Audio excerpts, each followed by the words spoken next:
एवं सभा में उपस्थित सभी गणमान्य जनों को मेरा प्रणाम।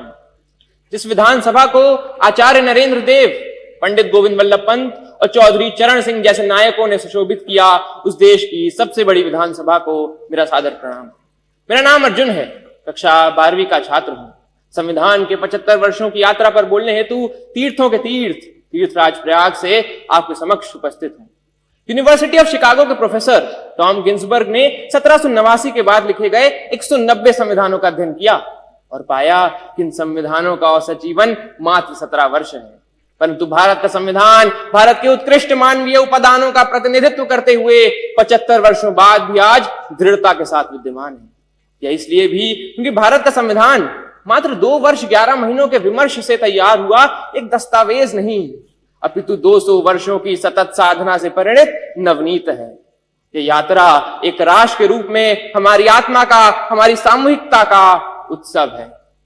प्रसिद्ध जर्मन दार्शनिक इमैनुअल कांट ने अपनी पुस्तक क्रिटिक ऑफ प्रैक्टिकल रीजन में लिखा था कि constitution to be just must achieve the highest level of possible freedom for human individuals.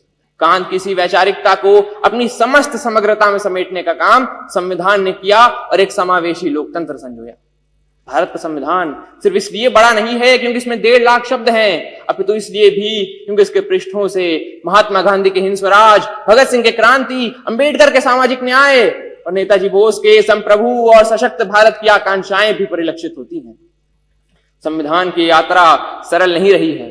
अगर इसने 24 अप्रैल 1973 को केशवानंद भारती निर्णय के रूप में रक्षा का प्रयास देखा, तो 1975 में आपातकाल के रूप में प्रहार भी देखा।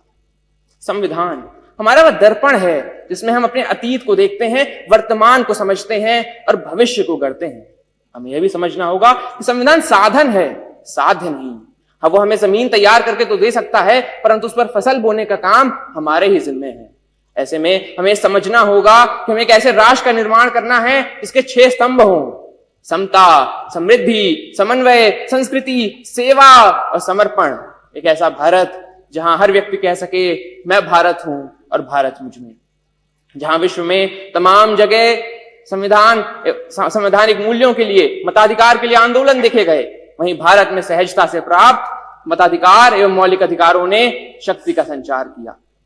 हमारा ये कर्तव्य है कि हम एक ऐसे राष्ट्र का निर्माण करें जिसमें हर हाथ को अवसर मिले, हर सपने को ऊंचाई मिले और उसे पूरे करने का नैतिक साहस मिले।